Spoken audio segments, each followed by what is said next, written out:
Yeah. All right. So once again, welcome to Alameda County History Day 2021. My name is Rob Darrow, the coordinator of Alameda County History Day. I'm excited that you're all here as judges. I appreciate all of you for celebrating the History Day work of our students. And so we'll move forward here. Here we are in February 2021 with our theme, Communication in History, the Key to Understanding. So you received a judging packet. I emailed it to you in your judging group. You see the email of all your judging people. Some of you who are working together are here now, and you can coordinate when we're finished if you'd like, when you're all going to meet and that sort of thing.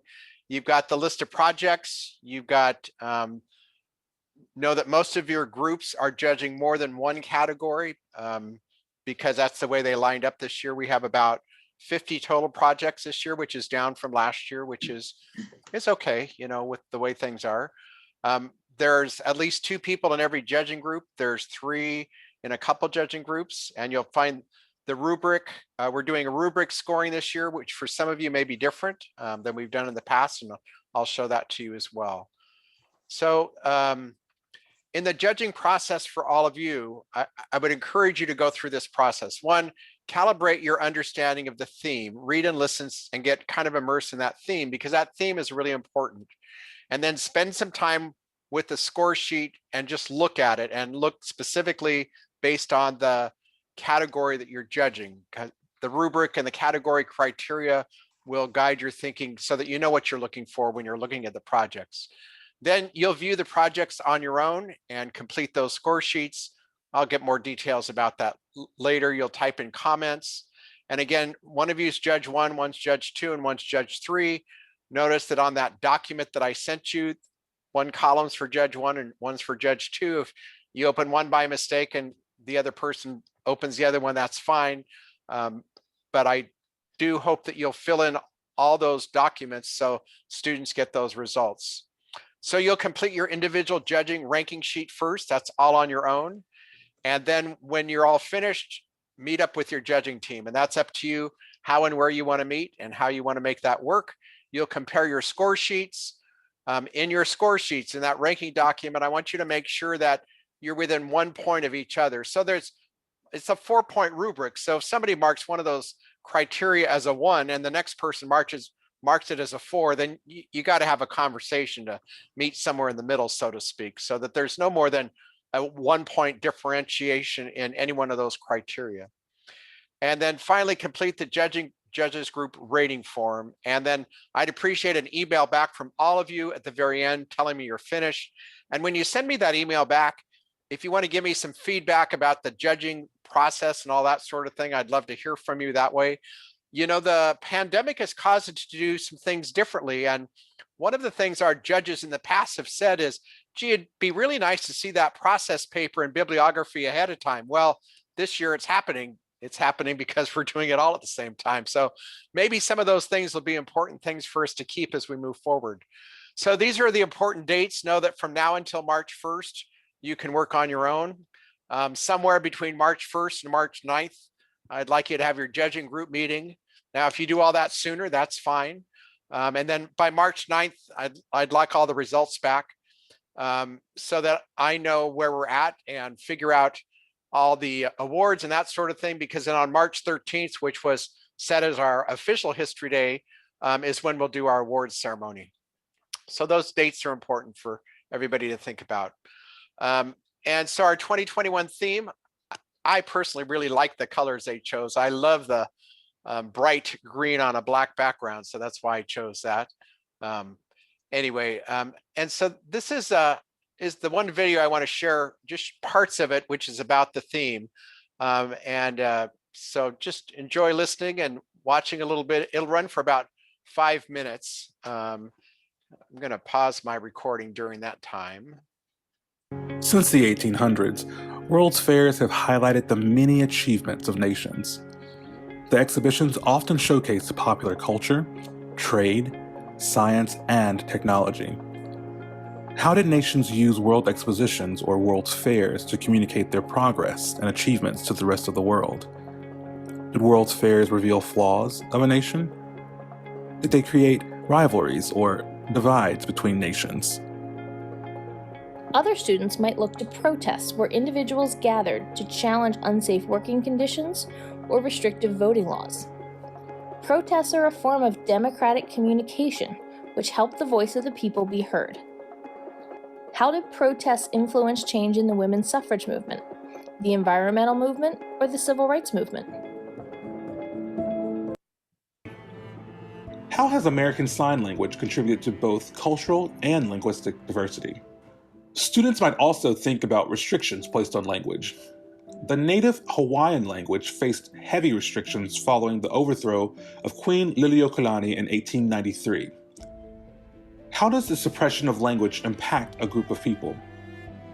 How did these restrictions change the nature of communication across the Hawaiian Islands? What happens when there's a resurgence of the language and a push to learn the language again?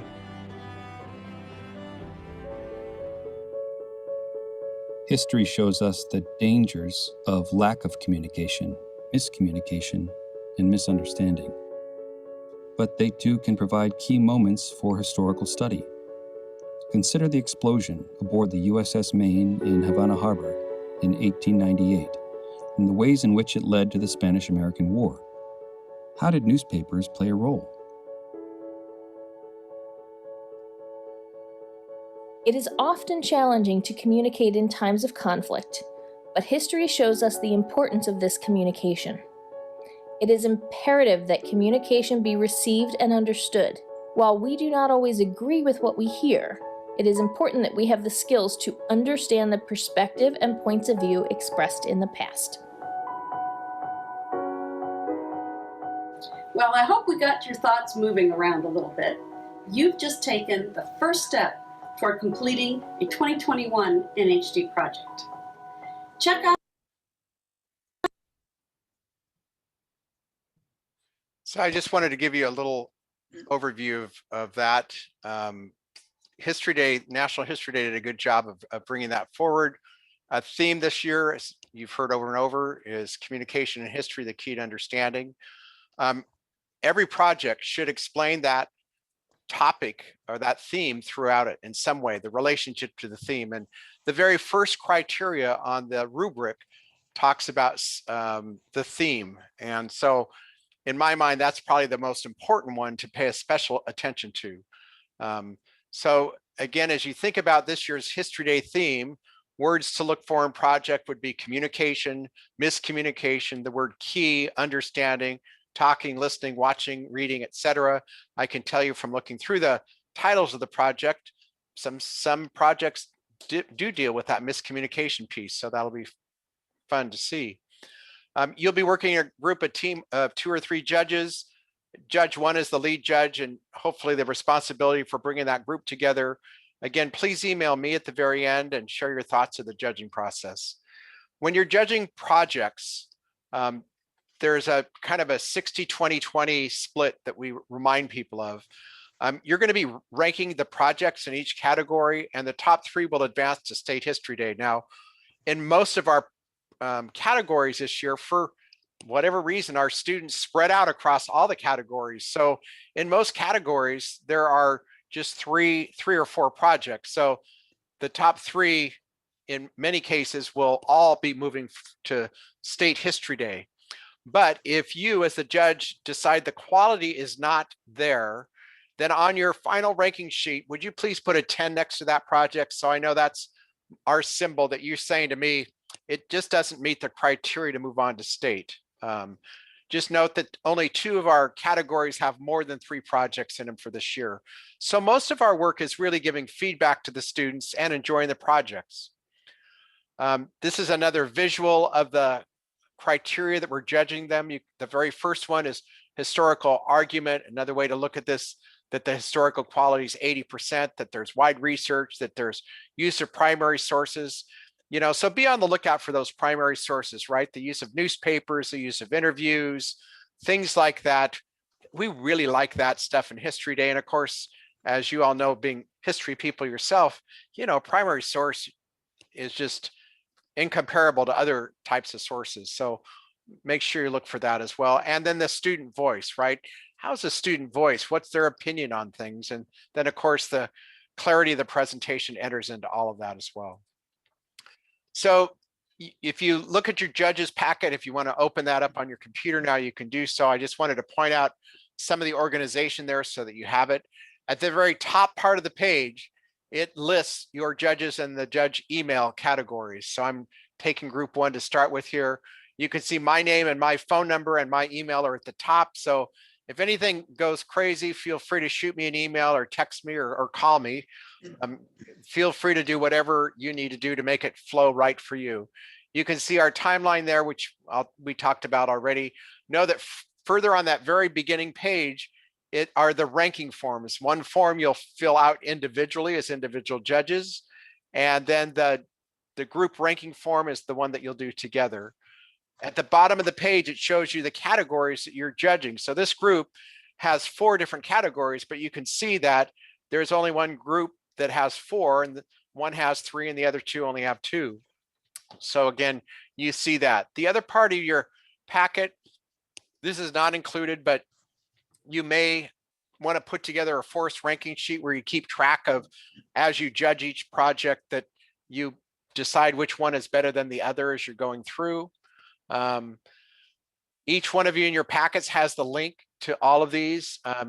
You'll note at the top, there's a judge 1, a judge 2, and a judge 3, and the links there go right to the score sheet that you're judging.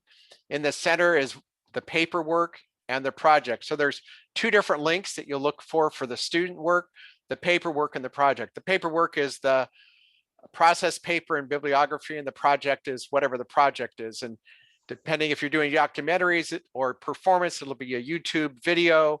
If you're doing a paper, it'll just be one link. If you're doing an exhibit, it'll be a link to a PDF and that sort of thing. So you can see them, all the projects are on that one document for you to click on and judge.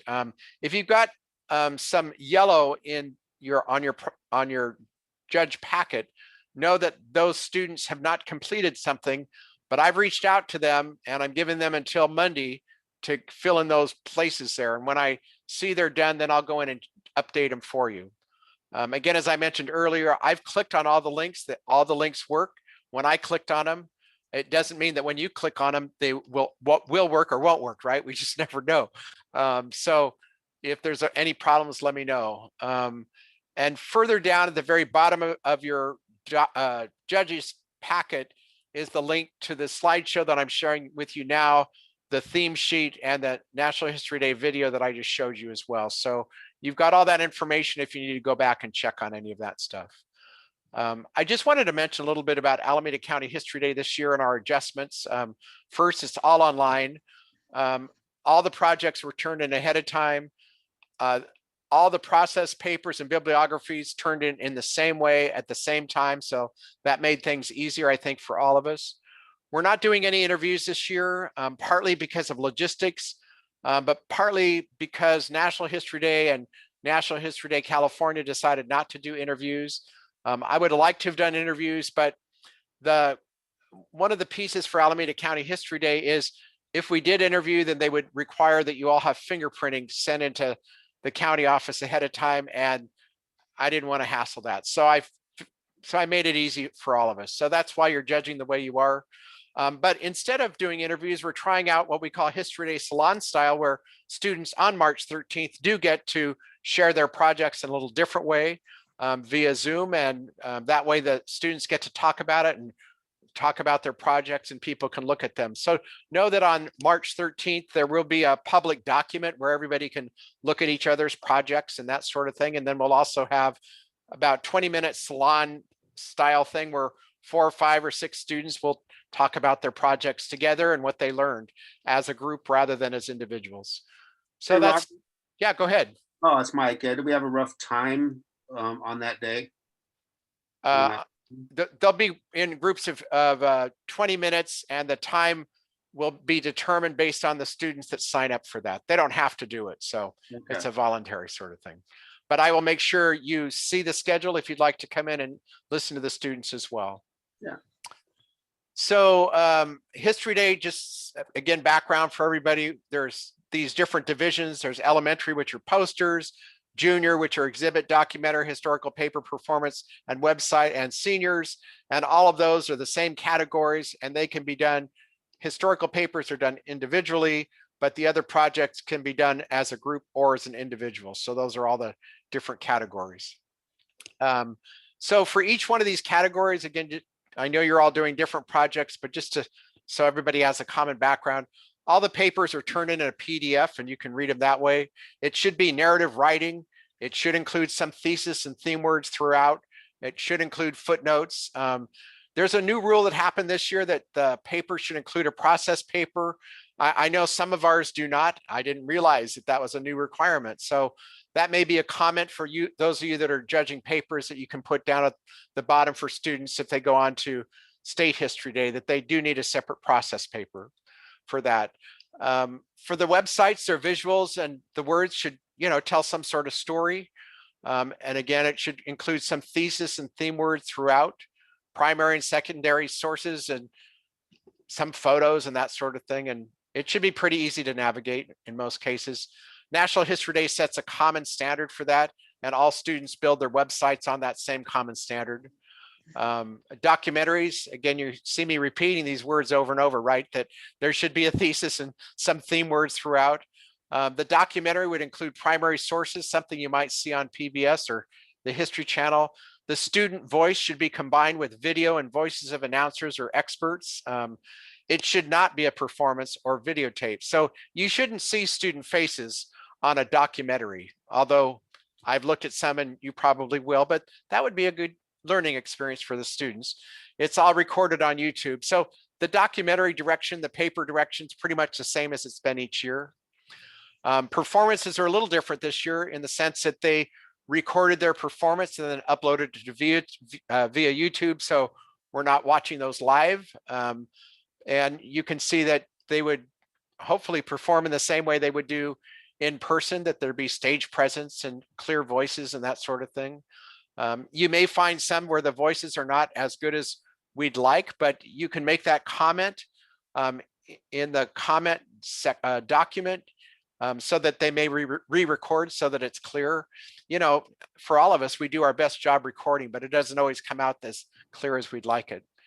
And then exhibits and posters are the one category that's changed the most this year. But like all the other projects, there should be some thesis and theme words, a visual like a museum exhibit. Exhibits are 500 student composed words. Posters are 350, but it's all going to be in a PDF. So those of you that are judging exhibits and posters, you're going to have to be zooming in a little bit to those PDFs. And it depends whether you open that on a web document or you want to download them to your computer and open it up on Adobe Acrobat. That's up to you how that works for yourself. So again, all the links should work. Every link you have, one is a PDF of the paperwork and one is the PDF of the project. So this is just a quick summary of what I just said. And I've said that twice now, but the links that you're looking at as judges are two links there. One's the paperwork and one is the project. So just a reminder as judging that this is a journey of learning for us as judges and for the student. We judge the projects, but it's also an opportunity for learning. Remember, these are young students, so don't expect the quality to be, like graduate student standards, right? We want our comments to be constructive, positive, and plentiful, and we want students to do History Day again, right? So just know that your written comments on that judging sheet will determine how students feel about their project, because the last thing they're going to experience from their History Day is your comments on that judging sheet. So that'll be the final thing that they receive. And know that the students and teachers will receive all of these backs. They'll receive the exact document that you're writing on. So keep that in mind as you're filling that out. Question about that, Peter? A reminder, Rob, students are going to see the joint judging sheet and also the individuals. Am I correct? Correct. There's only an individual judging sheet. They won't see the ranking sheet. They'll just see the score sheets that each judge will fill out. Thank you. And so I'll show you some of those here in just a minute. If you put the comments at the top. So this is what the rubric score sheet looks like. You know, at very top, you'll see your judge number. You'll see the entry number. The comment sections at the top, I'd like to ask you to type those in blue. It's in blue already. If you just click in there, it'll automatically type in blue. It just allows the writing to stand out better when it's typed in blue and not in black. And then there's a place for a score. So rather than Xing or circling or that sort of thing, just you'll put a score there that 4 is superior, 3 is excellent, 2 is good, and 1 is fair. And you'll see there's about 10 criteria for each score sheet that you'll rate that way, and you'll put your score in there. And again, for the comments, we encourage you 2 encouraging comments and perhaps 1 comment for improvement. As I mentioned before, most of the judging is to give feedback to students because most of them will go on to State History Day if they choose, and we want to give them some great feedback so they can improve their project to make them more competitive. And here are some practical tips and words, and you've got a link to that on your judges document as well, some words and thoughts to use as well. The final section of that score sheet are rules. The rules are important, but you don't need to consider them in a final ranking unless there's a major rule infraction. And if you see a major rule infraction, then please check with me so I'm aware of it, so I can communicate that back to the student and the teacher. Please note those on the score sheets. And again, there's a place at the bottom to comment down there if you need to. Feel free to write that comment at the bottom if you'd like. Was there another question, comment there? So let's see. Yeah, just to remind you of the judging process. I mentioned this earlier.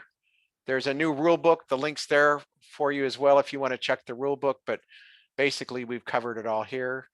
And then with that, I'm going to stop my recording and see